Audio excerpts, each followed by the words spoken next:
Hi, and welcome to this live reading from A Kiss Under a Blue Christmas Moon by Tamara Ferguson, and this is presented by Itsy Bitsy Book Bits. Chapter 1. Mia! Bree said excitedly, elbowing her in the ribs. Look who's here! I told you, he can't keep his eyes off you. Mia snorted, muttering under her breath. Yeah, right. Like Noah Erickson would ever notice someone like me. Like you? Jeez, Bree said dryly, her eyes moving over Mia from head to toe. If only I had your kind of problems. Mia grinned, suddenly remembering her arrival in Crystal Rock last fall. After staring into the mirror and studying her dark brown hair and deep blue eyes, she'd wondered if there was something wrong with her because she was having so much trouble making friends. Mia had been attending classes for a couple weeks during the first semester of her junior year when Bree had approached, introducing herself. Realizing they had a lot in common, Bree and Mia had been best friends ever since. When Bree had informed her it was because of her looks that the girls in the class didn't want to be around her, Mia had never been so surprised. Supposedly, they considered her competition in the small town of Crystal Rock. Bree was always complaining about the fact that she was red-headed and freckled. Yeah, maybe she wasn't beautiful in the common sense of the word, but she was someone everyone wanted to be around. Warm, thoughtful, and sincere, Bree Dalton was probably the most popular girl at Crystal Rock High, so eventually everyone had come to accept Mia in a roundabout way. Mia glanced up from where she sat eating lunch at the table in the cafeteria and caught Noah Erickson looking her way from where he stood in the food line. With raven black hair, a little longish around the collar, and chiseled features etched into the somewhat boyish face, he was so cute. She thought for about the millionth time, even with a goatee on his chin. He was a little on the thin side, but Noah was probably about 5'10", possibly a little taller. Could Bree be right? Had he really been checking her out? Mia had been running into him an awful lot during the past few months, both in and out of school. The thought made her shiver.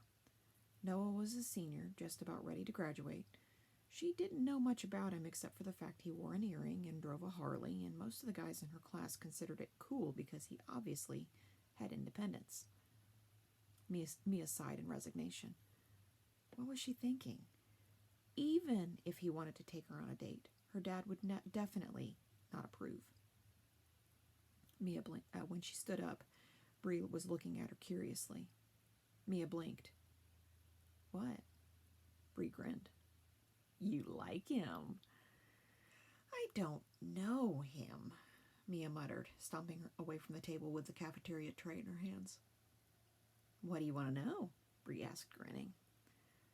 Mia rolled her eyes, dumping her crumpled napkins into a trash can and then stacking the plastic tray along with the others on top. You know something about everyone in Crystal Rock, don't you? Bree laughed as they walked toward the cafeteria exit. Just about. Mia peeked back at Noah, and obviously catching her eyes upon him, he grinned, and her heart began beating madly. When she felt the blush on her face, Mia turned away from him quickly.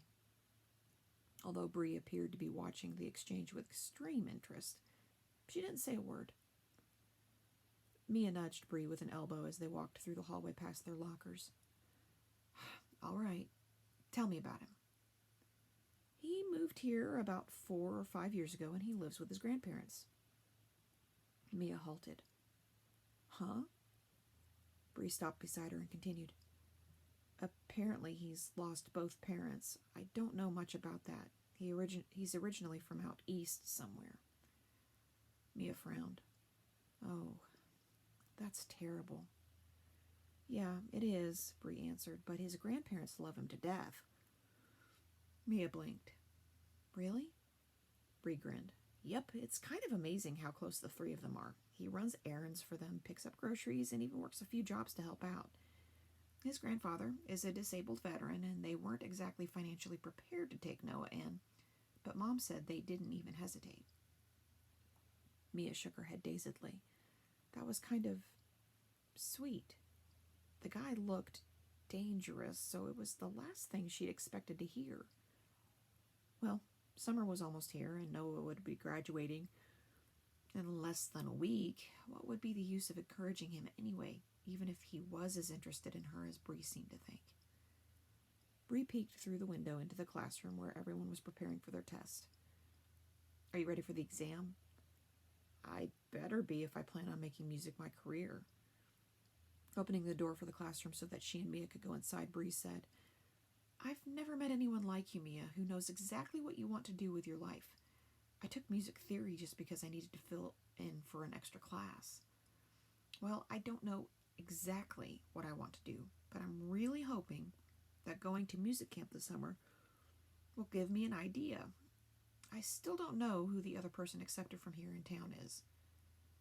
Mia raised a brow. How about you? Have you heard anything? Bree shook her head no. For once, I don't have a clue. You'd think whoever it was would be talking about it here at school. Mia shrugged, dropping into the seat behind her desk. Besides Amanda, I haven't said anything about it to anyone but you and Dad. Mia frowned. He still isn't very enthusiastic, which kind of worries me, by the way. But I wasn't sure who else applied, so I wouldn't want to make whoever didn't get accepted feel bad, especially since I'm not originally from around here. I can't believe I'll be meeting Emily Richardson. You'll love her. She's so nice. You wouldn't even know she was famous by the way she acts, Bree said, taking her seat behind the desk beside Mia's. A Grammy Award-winning vocalist, Emily Richardson had begun a summer music camp a few years earlier to aid talented teenagers who were interested in musical careers. She and her husband owned several acres of property near Crystal Rock Lake where they'd built a music conservatory, along with several outbuildings, including cabins for the participants to live, as well as a recreational center for them to use during their off time. At summer's end, 2 scholarships would be awarded to the most promising students. Settling back in her seat as the teacher walked into the room, Bree observed, Aren't most of the people selected to attend the camp high school graduates? They are, Mia answered, pulling out a pencil from inside her purse.